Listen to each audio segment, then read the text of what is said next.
परंतु याचा काही ठिकाणी गैरवापर निश्चित झालेला आहे, हे नाकारता येत नाही.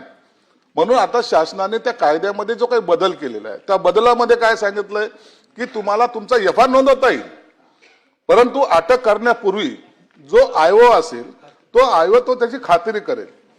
आता एफआर नोंद झाला, आयओने खात्री केली, त्याला पोलीस स्टेशन मध्ये त्याला तातडीनं तो त्याचा जर तो चुकीचा गुन्हा दाखल केला असेल तर पोलीस स्टेशनला तातडीने तुम्हाला तो 169 ज्याला काय आपण म्हणतो कलम 169 मला वाटतं त्याचं, तर ते समरी तो ती समरी तो पोलीस स्टेशन मध्ये सुद्धा देतो आणि त्याच्यानंतर पहिली जी काही कोर्टामध्ये जेव्हा प्रकरण येतं त्या टायमाला ती समरी त्याला जावल्या जाते आणि ती केस विड्रॉ होते.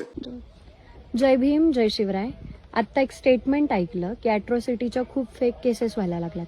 मला सरकारला हे विचारायचंय, फेक केसेस तर तेव्हा होतील जेव्हा तुम्ही आमच्या अॅट्रॉसिटीच्या केसेस घ्याल.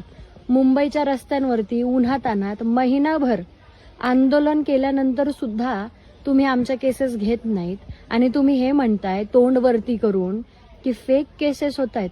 या देशामध्ये अॅट्रॉसिटीची गरजच लागली नसती जर तुम्ही लोकांना जातीवरून हिनवायला सुरुवात केली नसती. प्रत्येक गोष्टीमध्ये जात आडवी येते आणि मग ज्यावेळेस हिनवलं जातं, अत्याचार केला जातो, मर्डर होतात दलित लोकांच्या, त्याच्यानंतर तुम्ही म्हणता की कायदा थोडासा सैल ढिल्ला सोडायला पाहिजे, कायदा कडक करायला पाहिजे. तुम्हाला बसवलंय, तुम्ही आमच्याच डोईजड व्हायला लागलेत असं वाटायला लागले. तुम्हाला जर आमची शांती मान्य नसेल तर आम्हाला सांगा, क्रांतीत उत्तर देणं सुद्धा जमतं. आणि दलितांना आणि बहुजनांना माझं इतकंच सांगणं आहे की आत्ता सध्या क्रांती करण्याची गरज आहे, घरात बसण्याची गरज नाहीये. जय भीम, जय शिवराय.